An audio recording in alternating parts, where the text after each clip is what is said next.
সরিয়ে দিন। কারণটা হলো আপনি কোরআন শুনছেন, হাদিস শুনছেন, কোন রকমের জন্য আপনার লস নাই। আমি যদি কোরআন পড়ি আপনি শোনেন, আমিও নেকি পাবো, আপনিও নেকি পাবেন। অতএব এখানে লজের কোনো ব্যাপার নাই, যতই শুনবেন ততই জন্য আপনাদের লাভ হবে। কি শোনাচ্ছিলাম, তিনি আসমা বলেন, আমি সেই প্রায় 2 মাইল দূরে আমার স্বামীর একটা জায়গা ছিল, সেখানে আমি চলে গেলাম লকড়ি আনার জন্য। ওই লকড়ি কেটে আমি নিয়ে আসবো। হায় হায় রে, হযরতে আসমা তিনি লকড়ি কেটে নিয়ে মাথায় বোঝা করেছেন, যিনি হলেন জুবাইরের স্ত্রী, যিনি হলেন আবু বকরের মেয়ে, যিনি হলেন আল্লাহ রাসূলের শালী, এত বড় নামি দামি একজন মহিলা এবার লকড়ির বোঝা মাথায় নিয়ে আসছেন স্বামীর ঘরে। আখাতে এবার লকড়ি দিয়ে রান্না হবে। চলে আসছেন।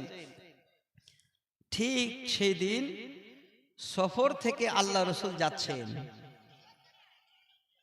দূর থেকে আল্লাহ রাসূল ফলো করছেন যে এই মহিলাটা দেখে মনে হচ্ছে আমার শালী আসমার মতোই লাগছে। আল্লাহ রাসূল যাচ্ছেন, যেতে যেতে যেতে যেতে ঠিক যখন রাস্তার কাছে গেলেন, দেখেন সত্যিতেই আসমা সে যেন লকড়ে নিয়ে যায়। নবীজি দেখে যেন বড্ড কষ্ট পেলেন। হায় হায় রে আসমা, তুমি হেঁটে যাবে আর আমি নবী উঠে চড়ে যাব, এটা কেমন হয়? দেখুন হযরত আসমাকে একবার ফলো করার জন্য বলছি। আল্লাহর নবী এবার আসমাকে পার হয়ে উটের নাগামটা এইভাবে ধরলেন, আর নাগামটা ধরে বলছেন, ইখ ইখ, হেরে উট আর যাস না, বসে যা, বসে যা, সামনে বসে যা। উট বসে গেল। আল্লাহর নবী ইশারা করে বলছেন, আসমা আমি তোমাকে ছেড়ে কেমন করে চলে যাই? তুমি হেঁটে হেঁটে যাবে, এটা যেন আমার জন্য শোভা পায় না। অতএব আসমা এসো, তুমি উটের পিঠে উঠে যাও, আমি উট নিয়ে লাগাম ধরে তোমার বাড়িতে পৌঁছাই দেব। হযরতে আসমা আল্লাহ নবীকে জবাব দিচ্ছেন, নবী গো, আপনি আমার স্বামী জুবাইর সম্বন্ধে অবশ্যই জানেন, অবশ্যই আপনার ধারণা আছে। ওগো নবী, আমি আপনার উটের পিঠে চড়ে যদি যাই, চারিদিকে দুশমনেরা শয়তানেরা যেন হইচই করছে, কখন কি খবর আমার স্বামীর কানে তারা পৌঁছাবে। আপনার জন্য একটা কোন রকমের যদি সমস্যা হয়ে যায়, দুশমনেরা হাসবে। অতএব নবী গো, না না, আমি লকড়ি আনার জন্য গেছি, আমি হেঁটে হেঁটে যাচ্ছি গো নবী, আপনি চলুন উটের পিঠে, আমি হেঁটে হেঁটে যাই। হযরতে আসমা বলেন, তাই হলো, আমি আমার নবীর পিঠে উটের পিঠে না উঠে হেঁটে হেঁটে বাড়ি চলে গেলাম। এবার সেই লকড়ি দিয়ে রান্না হবে। আমি কি করলাম, আটা বের করে রুটি তৈরি করার জন্য এবার খমির বানালাম, কিন্তু আমি রুটিও যেন ভালো তৈরি করতে জানতাম না। পার্সি আনসারীর মেয়েরা রুটি তৈরি করতে জানতো, যখন আমার আটাটা খমির হয়ে যেত, তারা চারিদিক থেকে চলে এসে আমাকে হেল্প করত, রুটি তৈরি করে দিত। আর ওই সময় সে লকড়ি দিয়ে রুটি সেকে আমি আমার স্বামীর সামনে হাজির করতাম। হে মা জননী, আমি আপনাদের কেন হাদিসগুলো শোনালাম? আপনাদের স্বামী যদি আলসা হয়, স্বামী যদি অচল হয়, স্বামী যদি দেখতে ভালো না হয়, তারপরও যেন সে তোমার স্বামী। অতএব কোনোদিন স্বামীর উপরে যেন কোনো কথা আপনাদের উঁচু না হয়। যেইটুকু প্রাপ্য, যেইটুকু প্রয়োজন আপনার স্বামীর হক আপনাকে আদায় করতে হবে। যদি আদায় করতে পারেন তাহলে আপনার স্বামী আপনার জন্য জান্নাত, আর যদি আদায় না করতে পারেন তাহলে আপনার স্বামী আপনার জন্য হলো জাহান্নাম। মা জননী আসেন, একটু বুঝান, বুঝাতে পারেন, কিভাবে বুঝাবেন? স্বামী যদি আলসে হয়, ওকে যে হয়, একটু আদর দিয়ে বুঝান, স্বামী গো সংসারটা চালাতে হবে, তুমি নিজে একটু লক্ষ্য করো, এইভাবে বুঝান। না হলে কি দিয়ে বুঝাবেন? আজকে কোরআন হাদিস শুনে নিলেন, বাড়ি চলে যাবেন, রাত্রিবেলায় তখন স্বামীকে বুঝাবেন। কি ভাষা দিয়ে? এই ভাষাটা বলবেন, আমি তোমার বধূ, তুমি আমার স্বামী, জীবনের যত আশা মিটাইব আমি। এইভাবে প্রেম বিনিময় করি উভয়ের মধ্যে যদি আলাপ আলোচনা করেন, জীবনে কোনোদিন ঘরে যেন অশান্তি আসবে না। আর যদি কোনো মা কোনো বোন আমার স্বামীকে অবহেলা করে দিয়ে স্বামীর বিনা অনুমতিতে নিজের মন মতো চলে, আর স্বামী যদি নারাজ হয়ে যায়, আমার বোন আপনার জন্য জীবনটাই বরবাদ হয়ে যাবে। হাদিসটাকে বলছি, আল্লাহর নবী বলেন, ইসনানে লা তুজাবিজু সালাতুহুমা রুসাহুমা। নবীজি বলেন, দুই প্রকার ব্যক্তির ইবাদত, দুই প্রকার ব্যক্তির নামাজ আল্লাহর কাছে কবুল হবে না, আল্লাহর কাছে মঞ্জুর হবে না, অর্থাৎ তার মাথার উপর পর্যন্ত যাবে না।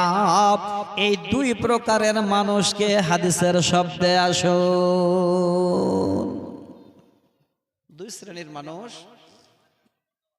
যাদের ইবাদত করলে মাথার উপর পর্যন্ত যাবে না, তার মানে আল্লাহর কাছে কবুল হবে না। তারা কারা? নাম্বার ওয়ান, এক নাম্বার হলো, যদি কোনো একজন মালিক একটা গোলামকে কিনে রেখে দিয়েছে, সেই গোলাম মালিকের বাড়ি কাজ করে, এই অবস্থায় কাজ করতে করতে হঠাৎ একদিন মালিক গোলাম যেন মনে মনে ভাবলো, মালিককে ফাঁকি দিয়ে যদি পালিয়ে যায় আমার জীবন ধন্য হয়ে যাবে। এবার কি করেছে?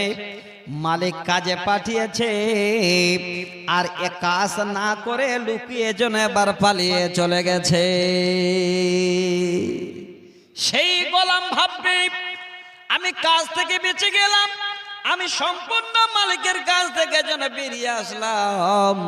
আল্লাহ রাসূল বলেন, শোনো রে, আব্দুন আবাকা মিন মাওয়ালিহি হাত্তা ইয়ারজিআ। এক নাম্বার হলো, কোন গোলাম যদি মালিককে না বলে পালিয়ে যায়, ওই মালিককে না বলে সে যদি লক্ষ্য করে চলে যায়, নবীজি বলেন সেই গোলামের ইবাদত কবুল হবে না, সেই গোলামের ইবাদত আর আল্লাহর কাছে পৌঁছাবে না। হাত্তা ইয়ারজিআ, যতক্ষণ পর্যন্ত আবার সে মালিকের কাছে ফিরে এসে না ক্ষমা চায়, আবার ফিরে এসে মালিকের কাছে। দুই নাম্বার হলো, ওয়ামরাআতুন আসাত যাওজাহা হাত্তা তারজিআ। মারে আমার, ও বন্ডে আমার, আপনাদের জন্য সুন্দর করে কোরআন শোনার জায়গা করেছে মাদ্রাসার কমিটি। পর্দার আড়ালে বসে আছেন, শোনেন ভালো করে, কি জায়গাটা না কঠিন। আল্লাহ রাসূল বলেন কোন মেয়ে মানুষ তার স্বামীকে যদি নারাজ করে দেয়, স্বামী যদি নারাজ হয়ে যায়, এবার স্বামী নারাজ হয়ে যদি বাইরে ঘুরে বেড়ায়, বিবির উপরে যদি রাগ করে বসে, আল্লাহ রাসূল বলেন ওই বিবির ইবাদত কবুল হবে না যে স্বামীকে নারাজ করে দিয়েছে। হাত্তা তারজিআ, যতক্ষণ পর্যন্ত সে আবার ফিরে গিয়ে নিজের স্বামীর কাছে জীবনের ভুল না কচা, স্বামীর কাছে গিয়ে না পৌঁছায়। একটা হাদিস আপনাদের কাছে তুলে দিলাম, দ্বিতীয় একটা হাদিস আবার শুনে রাখেন।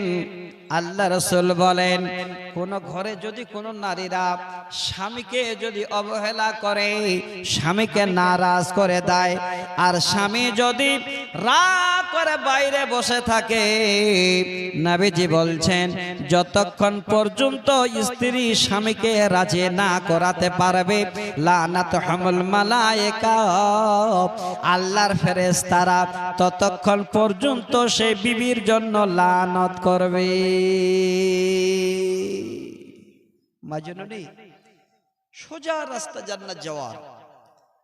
আপনি আগে আপনার বাড়িটাকে কন্ট্রোল করুন, আপনার স্বামীকে আগে নিজের কাছে করে নিয়ে তার মাথা হাতে আপনি জীবন যাপন করুন। এটা আমি অনুরোধ করছি। অনেকগুলো কথা আরো বলার ছিল, সময় কিন্তু সাথ দিচ্ছে না, সময় চটচট করে চলে যাচ্ছে। এবার আমার মায়েরা অনেক কথা শুনলেন, ওনাদের হয়তো রোমগুলো শিউরে গেল যে আমার স্বামী আমার জন্য জান্নাত আর জাহান্নাম, আমার স্বামীর এই করতে হবে। এবার আমরা দেহ ছেড়ে দিলাম কেন? বিবি তো হাদিস শুনলো, আমার বিবিরা এইভাবে করে হাদিস শুনেছে, এখন আমাদের খাবার দেবে, বাড়িতে এই করবে, এই করবে। আপনি হাত ছেড়ে দিলেন, না না এটাও যেন আপনার দ্বারায় না হয়। আপনি আপনার বিবিকে তখনই খুশিতে রাখতে পারবেন যেমন আপনার হক আপনার বিবি আদায় করে, আপনিও যদি আপনার বিবির হক আদায় করে। নেগেটিভ এবং পজিটিভ দুটোই থাকতে হবে, না হলে হবে না। খালি আপনারা সব খিদমত করবে তা হবে না, আপনাকেও করতে হবে। তো আপনাদের আমাদের প্রথম খিদমতটা কি শোনেন ভালো করে, এটা একদম জরুরি ফরজ, এটা দিতেই হবে, এই হকটা আমাদের আদায় করতেই হবে। কোথায় যাবেন? আল্লাহর কোরআন সূরা নিসা আয়াত নাম্বার 4। আল্লাহ পাক বলেন ওয়া আতুন নিসা সাদাকাতিহিন্না নিহলাতান ফাইন তিবনা লাকুম আন শাইইম মিনহু নাফসান ফাকুলুহু হানিআম মারিয়া। এবার আমাদের হক বিবির উপরে কি, আমরা কি হক আদায় করব? না খালে বিবিদেরকে খাটিয়ে নেব, মাথা ঠেসে নেব, মাথা টিপিয়ে নেব, পানি এনে আনিয়ে নেব, সব করে খাওয়াবে, এটা কোনোদিন ভাবেন না। আমাদের হকটা কি একবার ভালো করে বুঝে নিন। আপনার বিবি আপনার ঘরে এসেছে, এটা হলো একটা বড় আল্লাহর নিয়ামত যে আপনার বিবিকে আল্লাহর কোরআনের 3টা আয়াতের মাধ্যম দিয়ে সারা জীবনের জন্য যেন হালাল করে দিয়েছে। 3টি কোরআনের আয়াত পড়ে দেন। আপনার অপরিচিত একটা মহিলা, ওই মহিলাটা আপনার জন্য হালাল হয়ে গেল সারা জীবনের জন্য, কিন্তু হালাল হলো, ওনার হক আমাদের আদায় করতে হবে। প্রথম হকটা কি? আল্লাহ পাক বলেন ওয়া আতুন নিসা সাদাকাতিহিন্না নিহলাতান, প্রথম হক হলো যেদিন তুমি আল্লাহর 3টি কোরআনের মাধ্যম দিয়ে একজন মহিলাকে নারীকে তোমার জীবনে তুমি নিয়ে আসছো, তোমার বিবি রূপে গ্রহণ করছো। ওরে স্বামী, তোমার প্রথম হক হলো তুমি আগে তোমার বিবির হাতে সুন্দর করে মোহরানাটা নগদে ধরিয়ে দাও। মোহরানা নগদে আগে ধরিয়ে দাও। যদি নগদ মোহরানায় বিয়ে করেছেন তো আপনার নসিব ভালো। আর যদি বাকিতে বিয়ে করতে যান, আমি বলবো 1 বছর পরে বিয়ে করবেন, কিন্তু আগে মোহরানার জন্য টাকা জোগাড় করুন। এটা কেন হবে? এত বড় আল্লাহর নিয়ামত, আর এটা হলো আমাদের হক। প্রথমে এই হকটা কি আমাদের আদায় করতে হবে না? হক কখন আদায় হয় জানেন? বর্তমানে এমন সময় আদায় হয় মৃত্যু সজ্জায়, কিংবা দেখেন হঠাৎ করে বুড়ো মারা গেল, বিবি ঘরে আছে, এবার বিবিকে গিয়ে জিজ্ঞাসা করছে তোমার কি মোহর বাকি আছে নাকি? বলে আছে। বলে বুবুরে, তোমার স্বামী তো আর বেঁচে নাই, মারা গেছে, তাহলে তুমি তোমার স্বামীর মোহরের হকটা মাফ করে দাও। করি না? এটা কেন করবেন? এটা কি আপনার প্রয়োজন? আপনাকে মোহরানা কি দিতে বলেছে তুমি 4 লাখ টাকা দাও, 10 লাখ টাকা দাও? না, মোহরানা যদি আপনি দিতে পারেন সঠিকভাবে, আপনার ঘরে যদি লোহার আংটিও না থাকে, কোরআনের ছোট ছোট সূরাগুলো যদি আপনার বিবিকে শিখিয়ে দিতে পারেন, এটাই আপনার মোহরানা হয়ে যাবে। অতএব বিয়ে করতে গেলে মোহরানাটা নগদ দেওয়ার জন্য তৈরি হয়ে যান। আল্লাহ পাক বলেন ওয়া আতুন নিসা সাদাকাতিহিন্না নিহলা, যখন তুমি বিয়ে করবে তখন তোমার বিবির হাতে তুমি মোহরানাটা তুলে দাও। সামাজিকভাবে চলতে গিয়ে দেখা যাচ্ছে যে এখন অল্প মোহরানা হয় না। কেউ কত দিচ্ছে? 10,000, 20,000, 15,000 দিতেই পারে। তবে যতই কম দেবেন ততই বেশি ভালো। মোহরানা চাপ দিয়েন না। আল্লাহর কোরআন কি বুঝাতে চাচ্ছেন? এবার আপনি 10,000 টাকা মোহরানা দিয়ে দিলেন, আপনার বিবিকে আপনি সুন্দর করে ঘরে নিয়ে আসলেন, এটা আপনার হক আদায় হয়ে গেল। সংসার জীবন শুরু হয়ে গেল। ইতিমধ্যে দেখতে দেখতে দেখতে 1-2 বছর হয়ে গেছে, 4 বছর হয়ে গেছে, বিবির হাতে 10,000 টাকা মোহরানা কিন্তু মজুদ আছে। এবার বিবি দেখছেন স্বামী আমার জন্য যথেষ্ট জন্য প্রাণ ক্লান্ত করছে, ক্লান্ত হয়ে পড়ে, অনেক রকমের পরিশ্রম করে, অনেক কাজকর্ম করে নিয়ে আসে, তারপরেও যেন বাড়িতে আমাদের কোনো রকমের অভাব ফুরায় না। বিবি দেখছে এত কষ্ট করছে স্বামীটা আমার, তারপরও বাড়িতে অভাব ফুরায় না, অথচ 10,000 টাকা আমার হাতে আছে। ওই সময় যদি বিবি মনে করে আমি 500টা টাকা রেখে দিলাম আর 9,500 টাকা আমার স্বামীকে আমি দিয়ে দিলাম, আর বললাম স্বামী যান এই টাকাটা দিয়ে দিলাম, আপনি খরচ করুন, যা প্রয়োজন আপনি তাই এবার কাজের জন্য, এই সংসারের জন্য দায় মিটান। হে ভাইজান, ইসলাম কত সহজ। এবার আপনার বিবি যদি 10,000 টাকার মধ্যে 9,500 টাকা আপনাকে আবার স্বামী বলে হাতে দিয়ে দিল, আপনি সেই টাকাটা খান, খরচ করে, কোনো রকমের সমস্যা নাই। আল্লাহর কোরআন বলেন ফাতিবিনা আলাইকুম, আল্লাহ রাসূল আল্লাহ পাক বলছেন ফাতিবিনা, তোমরা সেই টাকাটাকে যখন এই বিবির কাছ থেকে পেলে ওই টাকাটা তোমরা নাও, তোমরা টাকাটা খরচ করো, ফাকুলুহু হানিআম মারিয়া, এবার সেই টাকা তুমি খাও, তুমি সংসারের খরচ করো, এতে কোনো রকমের তোমার আর সমস্যা হবে না। কিন্তু দুঃখের বিষয় এই জায়গাটাতে গলতি। কি করে সংসার সুখের হবে? সংসার সুখের হয় রমণীর গণে।